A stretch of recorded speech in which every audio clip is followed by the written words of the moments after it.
Hello everyone. In my previous video of photosynthesis, I have explained you the structure of chloroplast.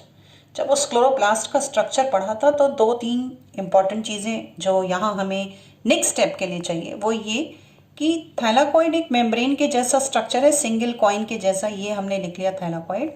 और बहुत सारे coins जैसे structure को एक साथ रखा तो उसको हमने लिखा ग्रैनम, और क्लोरोप्लास्ट का जो फ्लूइड पार्ट था उसको हमने लिखा स्ट्रोमा। नाउ इस स्ट्रक्चर को, जो क्लोरोप्लास्ट का स्ट्रक्चर है, उसमें हम फोटोसिंथेसिस के स्टेप्स देखेंगे। स्टेप्स देखेंगे का मतलब फोटोसिंथेसिस दो स्टेप में होता है। I have already written, one is light reaction, दूसरा डार्क रिएक्शन। एक मजेदार बात कि डार्क रिएक्शन का नाम डार्क रिएक्शन है, लेकिन ये अंधेरे में बिल्कुल नहीं हो रही, ये डार्क में नहीं हो रही, ये रात में नहीं हो रही, because it is the part of photosynthesis.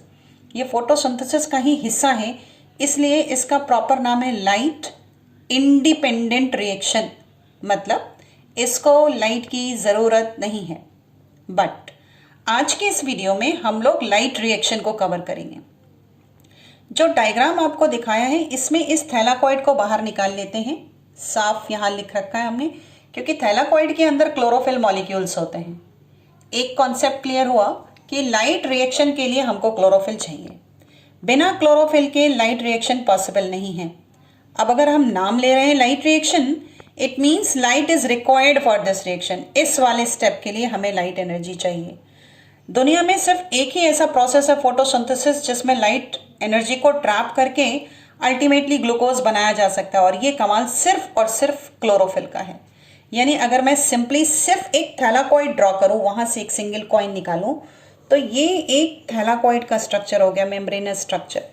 और ये मेम्ब्रेन अंदर से इसके पास यहाँ पे जगह है जिसको हम एनर्जी सिक के नाम से जानते हैं। ये देखिए, ये स्पेस है। यानी जितने भी स्टेप्स हम लोग यहाँ लाइट रिएक्शन में पढ़ेंगे वो यहाँ थैलाकॉइड के अंदर हो रही हैं।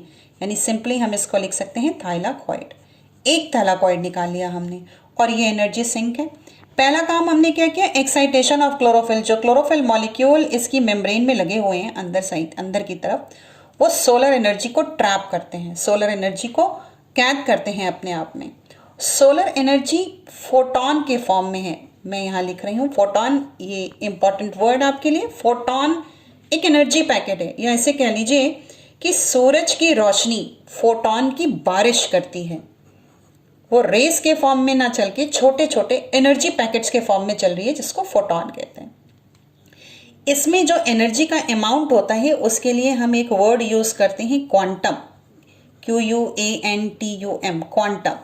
तो वो एनर्जी का पैकेट इस थैलाकॉइड के अंदर एब्जॉर्ब होने के बाद क्लोरोफिल मॉलिक्यूल एक्साइट हो जाता है, और उससे जो इलेक्ट्रॉन निकलता है उससे नेक्स्ट रिएक्शन होता है।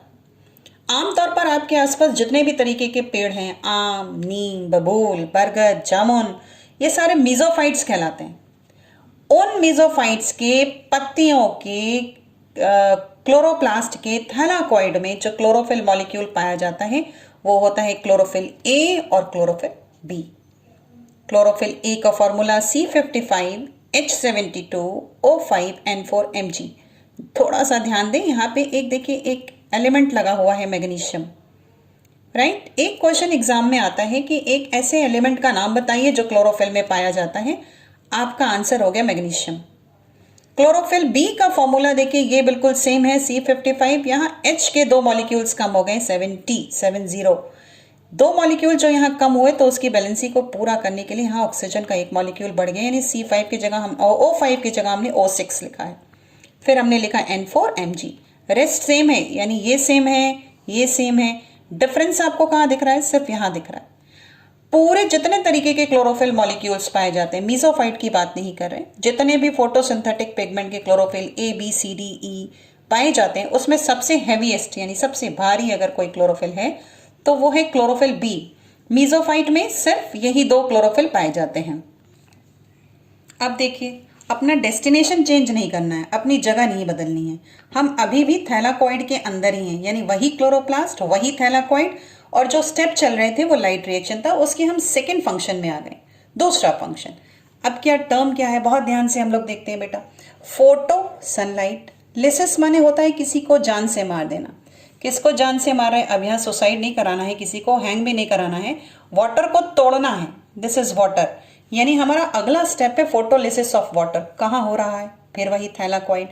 इसके लिए एनर्जी कौन दे रहा है? सनलाइट। तो हमने क्या किया, एक इक्वेशन लिखी, उसके ऊपर ये SL लिखा है, जिसका मतलब हो गया सनलाइट।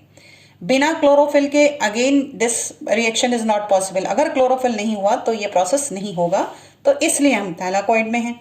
आइए देखिए, वाटर के दो मॉलिक्यूल्स लिए हैं, सनलाइट की जो एनर्जी हमने फोटोन के फॉर्म्स में क्लोरोफिल से एक्साइटमेंट के बाद ली, उसने क्या किया, इसको तोड़ दिया। तोड़ दिया का मतलब इसको यूं तोड़ा। उसके बाद इसके 1 2 2, ये 2 और 2 मल्टीप्लाई किया 4, तो ये हाइड्रोजन के देखिए ये हमने 4 आयंस निकाल लिए।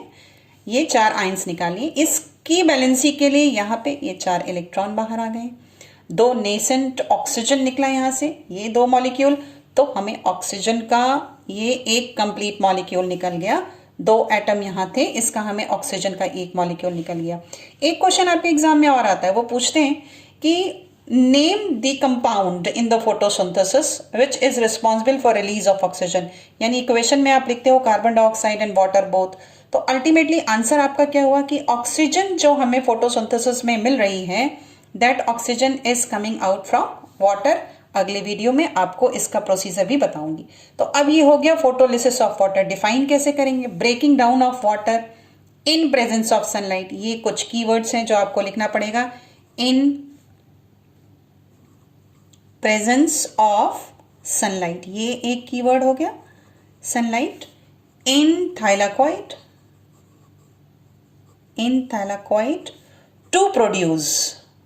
to produce hydrogen ion and OH minus ions which later on converts into oxygen। अगला स्टेप, अभी भी हमारा गंतव्य वही है, हम वहीं पहुंचे हुए हैं, हम क्लोरोफिल के अंदर पास ही हैं, यानी थैलाकॉइड के अंदर हैं। और अब जो थर्ड स्टेप हो रहा है लाइट रिएक्शन का, वो है फोटो। अलग अलग ब्रेक करके पढ़ेंगे क्योंकि टर्म बहुत बड़ा है। फोटो, फिर फॉस्फो, यहां तक ब्रेक कर लीजिए, फिर राइलेशन। राइलेशन का मतलब होता है किसी चीज को ऐड करना, जैसे रिले दौड़ होती है ना आपकी, एक बच्चा गया दूसरे बच्चे को जाके छू के चला आता है, बिल्कुल वैसे ही राइलेशन का मीनिंग यहाँ पे। Photo in presence of sunlight, photo माने लाइट, फॉस्फो फॉस्फेट, राइलेशन उसे रिलेशन में लाना है, इसके चैनलाइज करना है। क्या किया हमने? एडीपी थैलाकॉइड के अंदर ही है।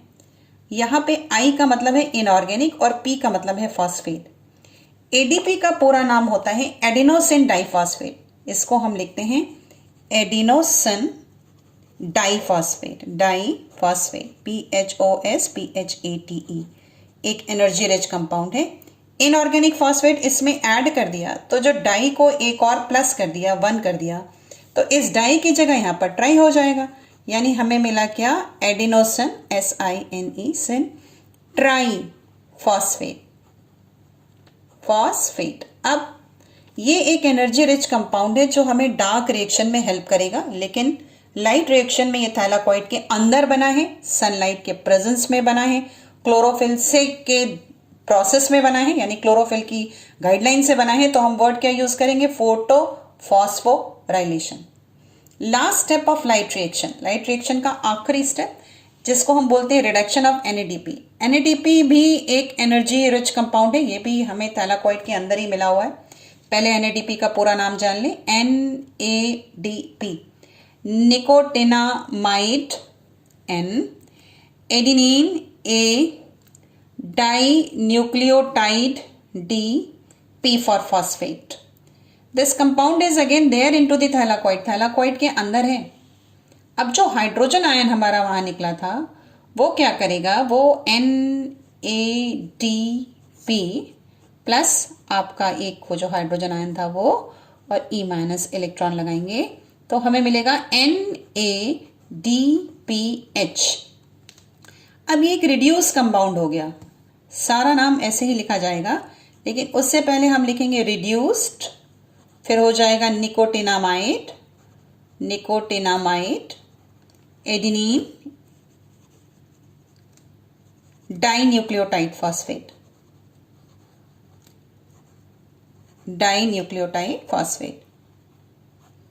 अब एग्जाम के क्वेश्चन की तरफ आते हैं। वो आपसे पूछेंगे ऐसे कंपाउंड का नाम बताइए जो हाइड्रोजन को एक्सेप्ट करता है। ये देखिए हाइड्रोजन को एक्सेप्ट करने का काम कर रहा है, तो हमने आंसर लिखना है हम सबको कि निकोटिनामाइड एडेनिन डाइन्यूक्लियोटाइड फास्फेट। फिर वो पूछेंगे ऐसे दो कंपाउंड का नाम बताइए जो लाइट रिएक्शन में एनर्जी रिच कंपाउंड बनते हैं और आगे जाके डार्क रिएक्शन में हेल्प करते हैं। तो एक हो जाएगा NADP और दूसरा हो जाएगा ATP। फिर वो पूछेंगे NADP का फुल फॉर्म क्या है, वो भी यहाँ लिखा हुआ है। फिर वो पूछेंगे NADPH का फुल फॉर्म क्या है, वो भी यहाँ लिखा हुआ है। So now the light reaction is complete. और नेक्स्ट स्टेप में, नेक्स्ट वीडियो में मैं आपको डार्क रिएक्शन के स्टेप्स बताऊंगी। Thank you and bye bye.